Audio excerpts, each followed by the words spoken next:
comentar algunas cuestiones. Caray. Bueno. Ahí está. Buenos días, compañeras y tardes, compañeras y compañeros de la UAM Xochimilco.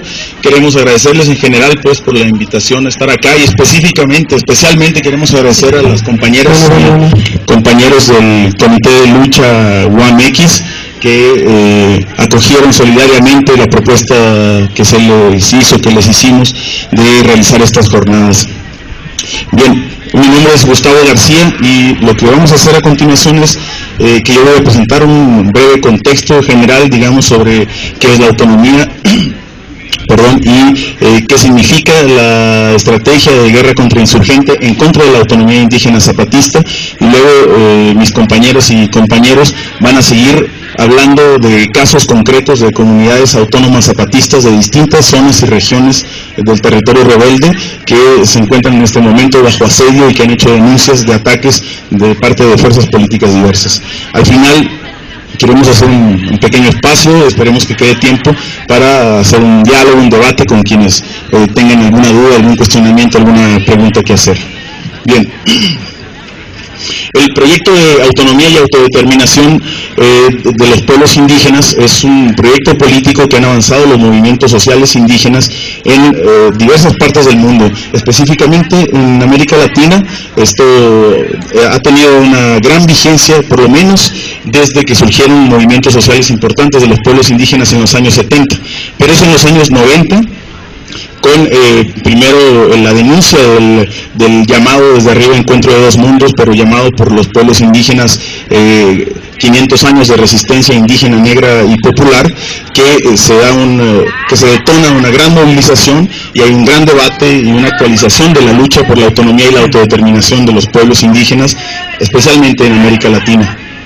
En México específicamente, a raíz del levantamiento zapatista de 1994, esta discusión se actualiza a raíz de los diálogos y los debates tenidos entre el gobierno federal y el EZLN en Chiapas, en donde el Ejército Zapatista de Liberación Nacional invita a participar a distintos sectores de la sociedad civil y a movimientos sociales indígenas y no indígenas a debatir junto con las comisiones del gobierno federal cuál debería ser el futuro primero del proyecto insurgente armado zapatista y en general el de los pueblos indígenas mexicanos. El proyecto de autonomía y autodeterminación lo que busca es avanzar hacia la descolonización total de nuestra sociedad, igual que en otras sociedades latinoamericanas, en donde ha existido siempre un estado monoétnico, monocultural, que no reconoce la diferencia y la diversidad, y específicamente que no reconoce y le niega sus derechos a los pueblos indígenas.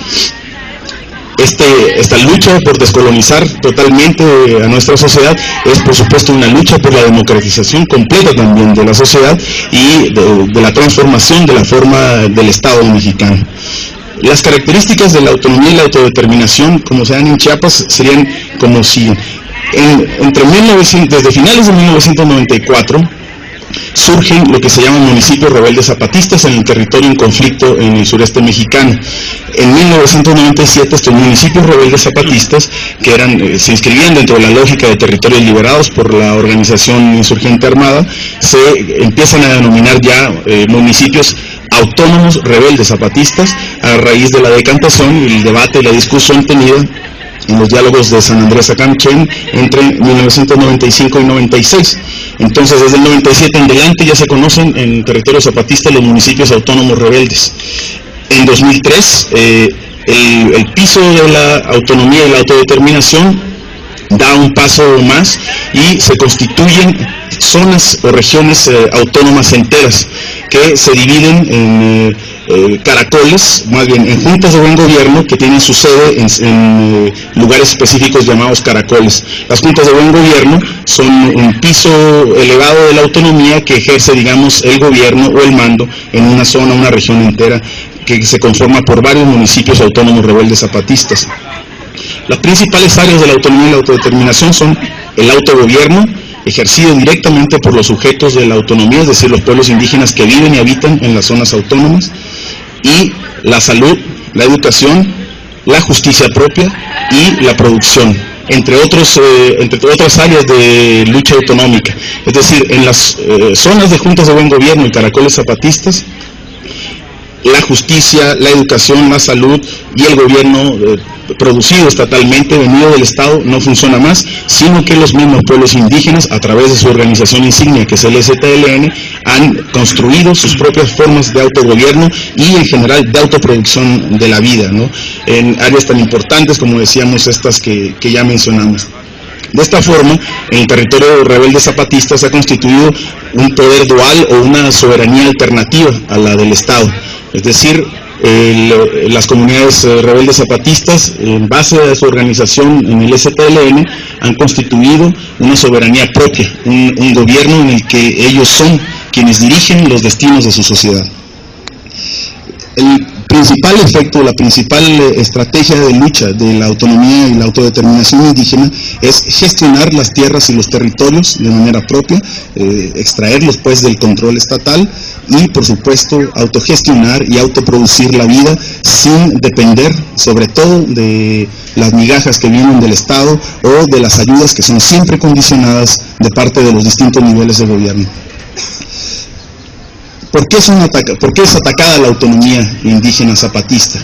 ¿Y cuáles son las características de este ataque?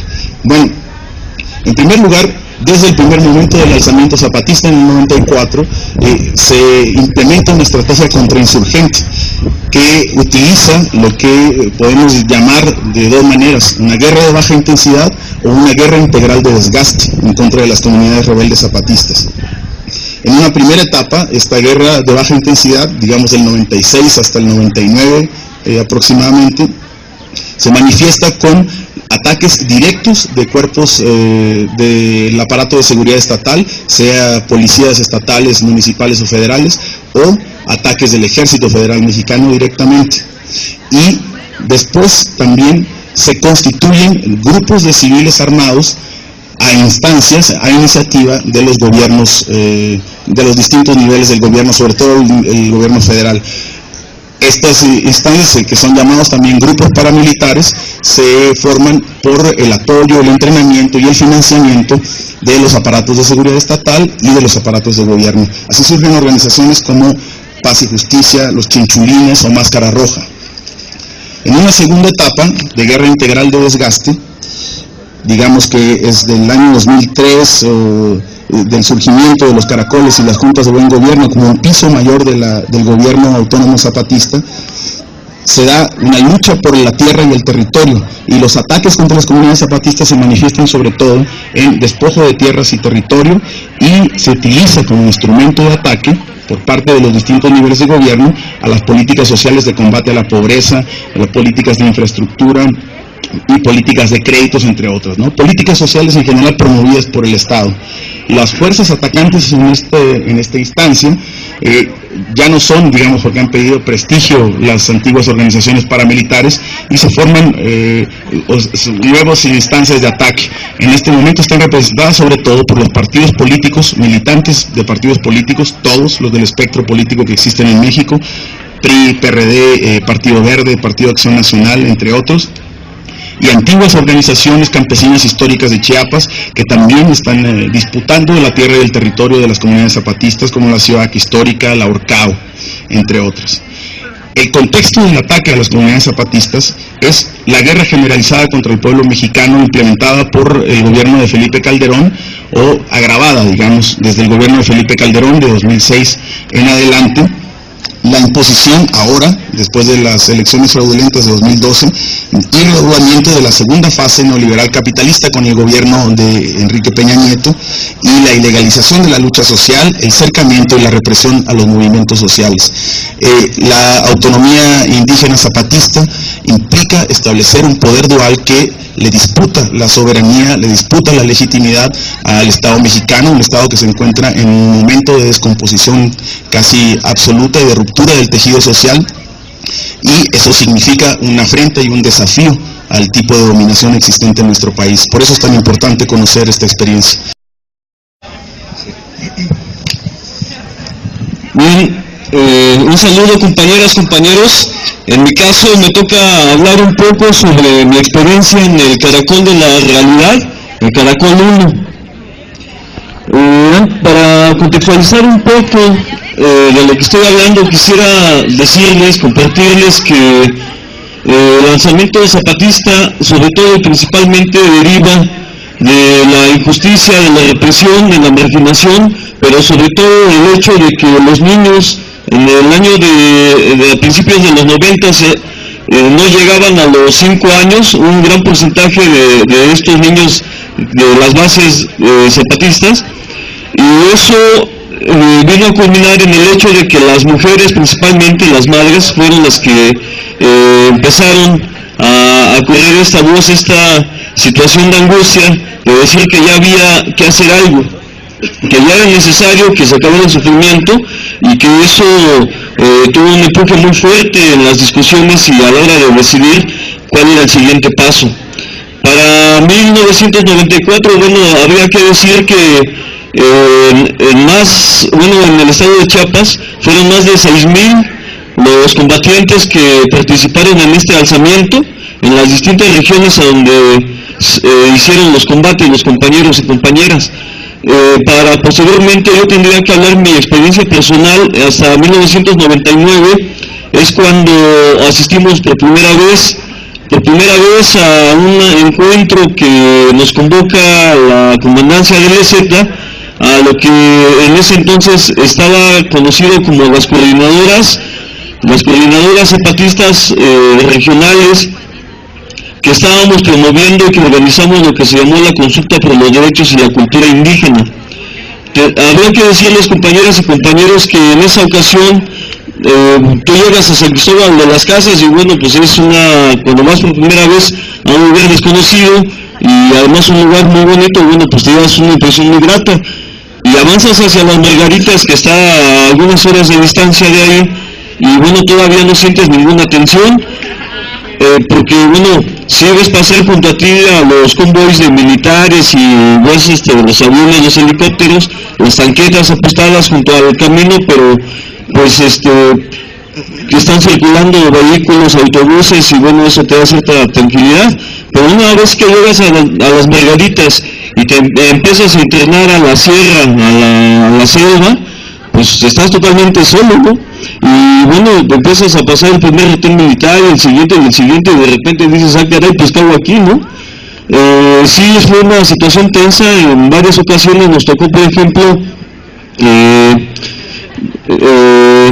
toparnos con la columna militar, 15, 20 camiones con 40, 50 elementos de tropa encima.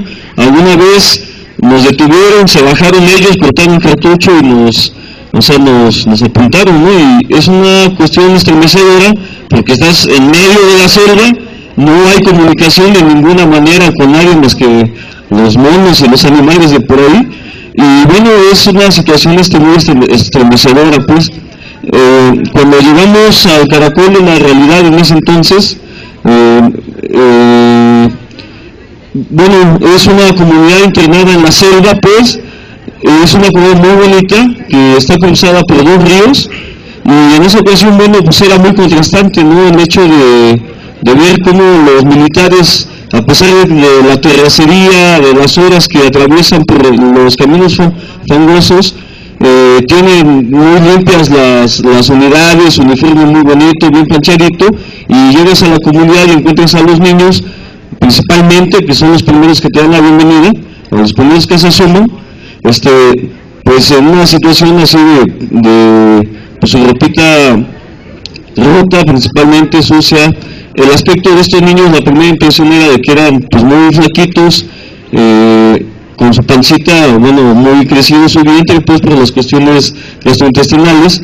Y también la sonrisa, o sea, los niños nunca pierden la sonrisa, pero el brillo de los ojos sí contrastaba con una experiencia que me tocó al volver ahí a esta zona 10 años después. Hoy sí los niños son delgaditos y con mucha risa, pero hoy brillan sus ojos, ¿no?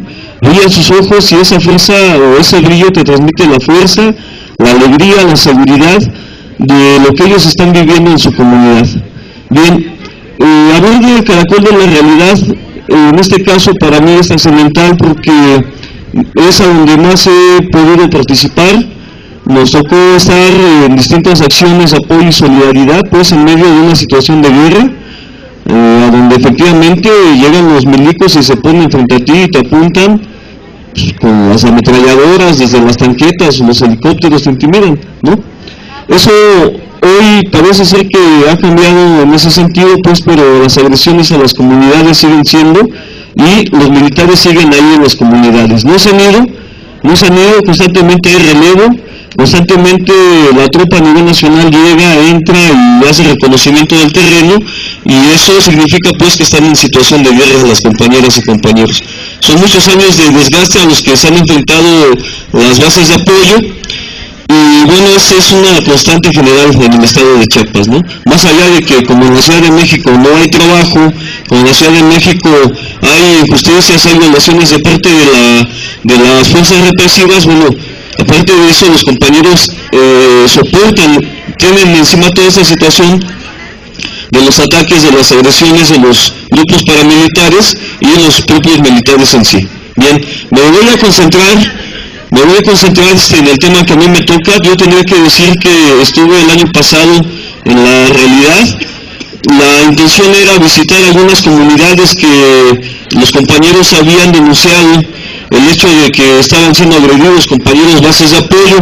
Lamentablemente por la distancia y por el tiempo con el que se contaba para poder hacer esta actividad, no fue posible ir.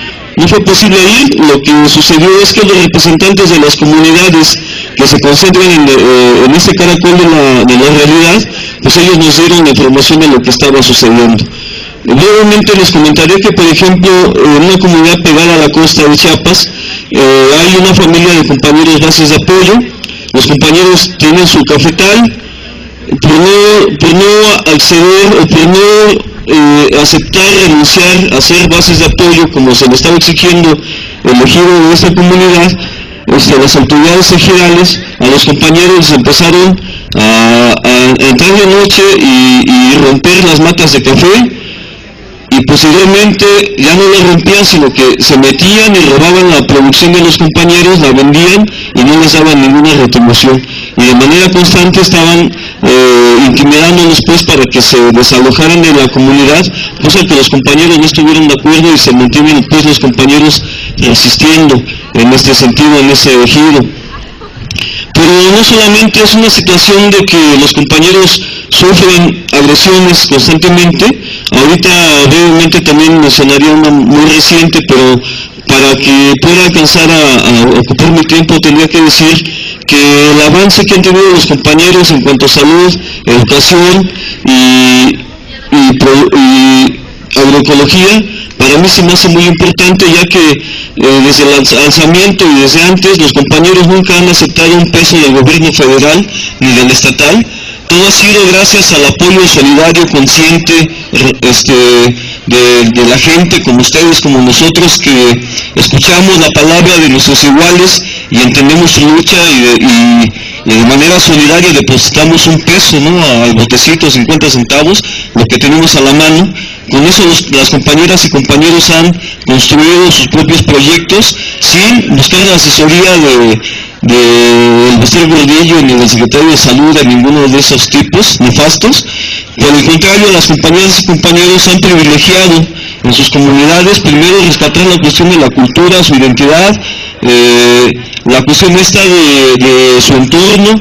Las niñas no iban a la escuela, hoy las niñas van a la escuela, procuran que vayan a la escuela, y además no solo eso, ¿no?, sino que lo que les enseñan tiene que ver con el entorno en donde viven, tiene que ver con la historia como organización que tienen de pueblos zapatistas, y tiene que ver también con la solidaridad, tiene que ver también con el humanismo. En ese sentido, bueno, los compañeros nos mostraron, la Junta de Buen Gobierno nos mostraba los manuales que han elaborado, sí con apoyo, sí a veces con el acompañamiento de profesores, de profesionistas, de estudiantes que han pasado por los pueblos durante mucho tiempo, pero principalmente con la decisión y el acuerdo y la aprobación de las comunidades. ¿Qué fue? Como han dicho mis compañeros, porque los niños se morían por fiebre, se morían por tener infecciones gastrointestinales, porque tenían que caminar kilómetros para llegar a un hospital, y si si llegaban al hospital los trataban con desprecio, con groserías o simplemente no los atendían. Entonces las mujeres y los hombres de esas comunidades decidieron levantarse y decir ya basta, y por eso el levantamiento en el 94. ¿Para qué? Para cambiar esta situación. Después de varios años de intentar el diálogo, y después de la guerra, y después de la sangre de varios compañeros zapatistas, la gente sale a las calles y dice no hay que resolver esto con la guerra. Los zapatistas me escucharon y dijeron, ok, vamos a dialogar. Se intenta dialogar con el gobierno, que son las convenciones y distintas reuniones nacionales que se hicieron históricas, y se arman los acuerdos de San Andrés. Sin embargo, el gobierno no respeta estos acuerdos y no se firman. Estos acuerdos fueron en 2001, y sin firmarse, de 2001 para acá, compañeros, los compañeros zapatistas decían, bueno, pues si el gobierno no escucha, la sociedad mexicana no escucha, nosotros nos estamos muriendo de hambre, nuestros hijos no van a la escuela, nos tratan peor que animales. Dijeron, ya basta, no tenemos por qué, no necesitamos ayuda de ningún gobierno, porque nosotros nos podemos gobernar solos. Y empezaron con el proyecto de la autonomía zapatista. En breves y sencillas palabras, la autonomía zapatista es que ellos se gobiernan solos, la misma población, la misma gente, y ahora tienen sus juntas de buen gobierno, que son 10, 20 individuos, compañeros indígenas zapatistas, desde los 15 años hasta los 60 años. Ustedes pueden encontrarse en la Junta de Buen Gobierno. La Junta de Buen Gobierno es la que manda a un determinado caracol. Y estas juntas de buen gobierno, por 10 o 20 personas, entre hombres y mujeres, se van rotando cada determinado tiempo. ¿Por qué? Porque todos tienen el deber, el derecho de participar en cómo gobernar y saber gobernar a su propio pueblo. De esta manera, todas las comunidades bases de apoyo zapatistas se están entrenando tanto para gobernar, y también hay compañeros que se están preparando para ser promotores de salud. ¿Qué quiere decir esto? Que ellos mismos, en este proyecto autonómico de los que hablan los compañeros, han avanzado muchísimo y ya tienen sus clínicas, tienen sus hospitales. En cada caracol debe de haber escuela, hospital y clínicas, y en cada caracol, en cada zona, debe haber promotores de educación y promotores de salud. Y los hay, compañeros. Estas 5 personas que estamos aquí, nosotros que están allá, son los testigos de ese avance de la autonomía. La autonomía es una realidad. Están los hospitales, están las clínicas, y todo este dinero que ustedes depositaron aquí, ese dinero va a ir a dar para eso, para medicamentos, para copio, para proyectos, para alimentos. Entonces, la autonomía existe, está avanzando a pasos agigantados, y eso el gobierno lo está viendo. Por supuesto que lo ve, porque en las comunidades aledañas donde viven los zapatistas, la gente se une al proyecto. ¿Por qué? Porque ve que el gobierno solo da limosnas, que nos da la lámina, que nos da el ladrillo, que nos da la grava, para que se les da una vez en cada, 2, 3 años, y no vuelven a ver ninguna ayuda. A cambio, que les piden, por supuesto, el voto. Cada 6 años, cada 3 años el voto, y tienen que afiliarse a determinado partido. Con los zapatistas no es así. Con los zapatistas se consulta con la población qué es lo que necesita la gente, y lo que la gente dice que necesita, se hace y se cumple. Y aquí estamos nosotros de testigo. De esos proyectos autonómicos zapatistas tenemos la experiencia, en mi caso personal, en el Caracol de Ventic, la comunidad de San Marcos Avilés. ¿Qué están haciendo estos proyectos? El gobierno está viendo que estos proyectos avanzan, que son una realidad, y que la gente se está enterando y se está incluyendo esos proyectos. Entonces, ¿qué hacen? Pues colocan a paramilitares. ¿Qué son los paramilitares? Son ex-militares o gente entrenada o ex-policías que los entrenan para atacar, acosar a las comunidades indígenas zapatistas. ¿Cómo lo hacen? Se plantan o se quedan cerca de sus comunidades, instalan campamentos, hacen disparos al aire, disparos en la comunidad. En las noches se oyen los disparos, los gritos, las amenazas. ¿Qué pueden hacer también? Entrenan a pobladores cercanos, partidistas, principalmente del PRI, del Partido Verde Ecologista, del PRD y también del PAN, porque en todas las comunidades hay afiliación partidista de todos los tipos. Entrenan a algunos que otros pobladores y empiezan a acosar, empiezan a hacer cortes de agua, cortes de luz, les dejan sin agua, empiezan a romper sus cercas, les roban las siembras, les roban las cosechas, se roban sus animales. Las mujeres quieren pasar a bajar, a tomar, a lavar al río, y ¿Y qué hacen en el río? Llegan a molestarlas, amenazas de violaciones. Lo más grave, en la comunidad de San Marcos Avilés, cada escuela, cada comunidad tiene una escuela autónoma zapatista, al menos una escuela primaria. Bueno, los niños quieren ir a la escuela y les dicen los pobladores incitados por estos paramilitares que les digo, no dejen pasar a los niños, aquí no va a funcionar la escuela. Les prohíben a los niños el paso a su escuela autónoma, les prohíben la educación. Entonces no pueden pasar los niños a la escuela, ¿y qué hacen? Esa es una primera llamada, una primera amenaza, aparte de los gritos y los disparos. Va incrementándose esta estrategia, se va incrementando la violencia, van pasando varios días así, es un desgaste psicológico, es un desgaste emocional para las comunidades, y lo más grave, el 9 de septiembre del 2010, en la comunidad de San Marcos Avilés, llegan alrededor de 100 personas con armas de fuego, palos, machetes, se instalan alrededor de la comunidad y con disparos al aire y directos a la comunidad, corren a toda la comunidad. 170 personas, entre hombres, mujeres, niños, bebés, son desplazados y desalojados. Los corren de sus casas y de su tierra y se apropian de su tierra y de sus cosas y de sus siembras. ¿Qué hace esta comunidad? Estas 170 personas tienen que ir al monte. Se van al monte y pasan ahí 33 días sin alimento, sin agua, sin medicamento. 2 mujeres tuvieron que dar a luz en el monte, sin techo, solo tenían estas lonas, júntenlas, yo creo, 5 metros cuadrados de techo, comiendo raíces, comiendo hierbas. Esa es la situación de un desplazamiento. En la temporada que nosotros fuimos como brigada, nos tocó como al mes o a los 2 meses ir a esta comunidad. Es realmente indescriptible el sufrimiento de las mujeres, de los niños de estas comunidades. Y para colmo, nos tocó presenciar, recién hace 2 días había muerto una pequeña de 10 años, María Ignacia. ¿Por qué murió? Por fiebre. Porque ella estuvo desplazada, le dio alguna infección fortísima, ni siquiera tuvo la oportunidad María Ignacia de saber de qué murió. Porque llegó tan enferma que no pudo ser atendida. Y murió una pequeña de 10 años. Y los niños ahí, todos con fiebre y con calentura. Esa es más o menos la situación. No es más o menos, eso es lo que pasa en las comunidades desplazadas, en las comunidades indígenas zapatistas. Esto es una estrategia del mal gobierno sistematizada. ¿Por qué? Porque esto mismo que pasó en San Marcos Avilés se repitió hace unos días, hace 2 semanas, en la comunidad, en el Caracol de Roberto Barrios, que va a tener oportunidad mis compañeros de platicar de estos desplazamientos. Pero esto es lo más importante que queremos platicarles, que esta es una guerra de contrainsurgencia sistematizada, no son conflictos intercomunitarios, como dice el gobierno o como dicen los medios, es una estrategia contrainsurgente bien planeada por parte del mal gobierno en sus 3 niveles.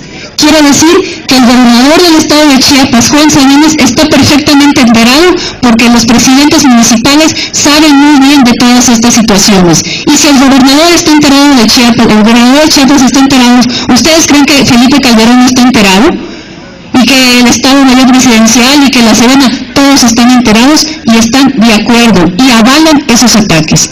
Esto no se debe permitir, porque un ataque a los zapatistas, un ataque a las comunidades zapatistas puede abrir las puertas a ataques a los demás movimientos sociales. Por eso estamos aquí, porque el atacar a las comunidades zapatistas es atacar el símbolo y la lucha del movimiento social en México. Es por eso la importancia de voltear los ojos a las comunidades y recibir el más apoyo posible. Muchas gracias. Algunas cuestiones.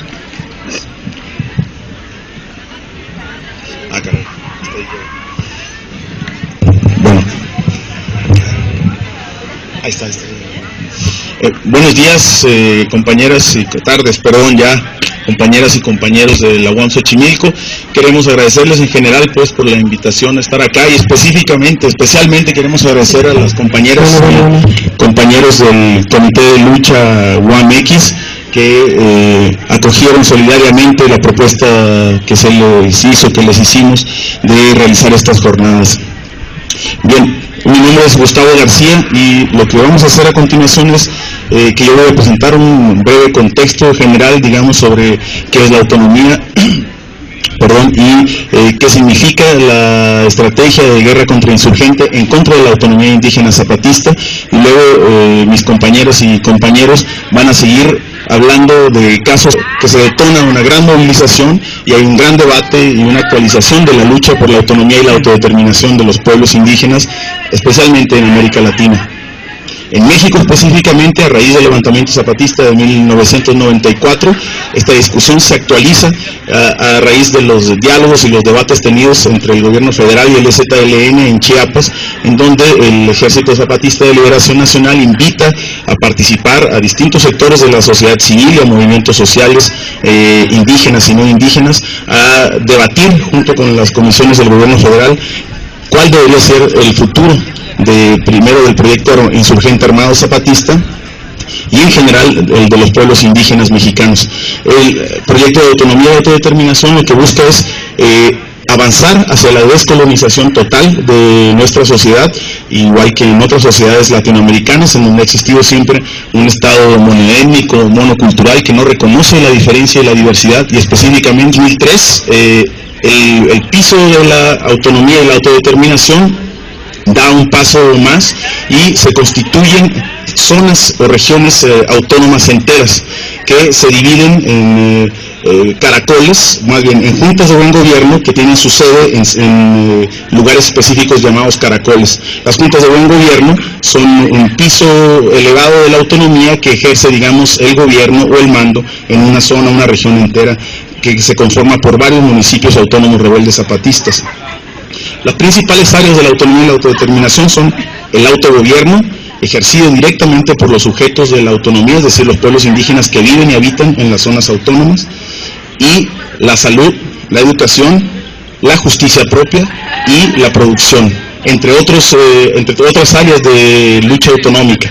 Es decir, en las zonas de juntas de buen gobierno y caracoles zapatistas, la justicia, la educación, la salud y el gobierno que no reconoce y le niega sus derechos a los pueblos indígenas.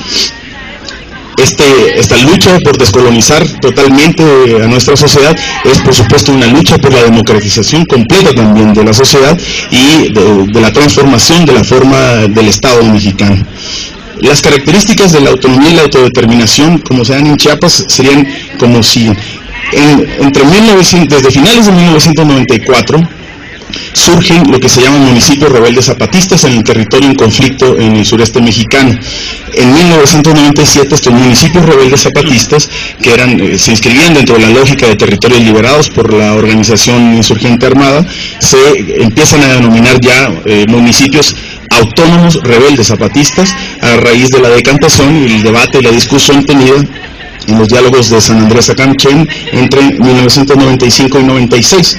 Entonces, desde el 97 en adelante ya se conocen en territorio zapatista los municipios autónomos rebeldes, endos concretos de comunidades autónomas zapatistas de distintas zonas y regiones del territorio rebelde que se encuentran en este momento bajo asedio y que han hecho denuncias de ataques de parte de fuerzas políticas diversas. Al final, queremos hacer un pequeño espacio, esperemos que quede tiempo para hacer un diálogo, un debate con quienes tengan alguna duda, algún cuestionamiento, alguna pregunta que hacer.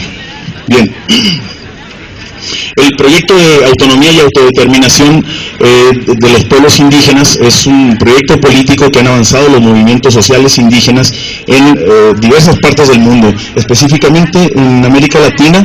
Esto ha tenido una gran vigencia, por lo menos desde que surgieron movimientos sociales importantes de los pueblos indígenas en los años 70, pero es en los años 90 con primero la denuncia del llamado desde arriba encuentro de dos mundos, pero llamado por los pueblos indígenas 500 años de resistencia indígena, negra y popular, que se da un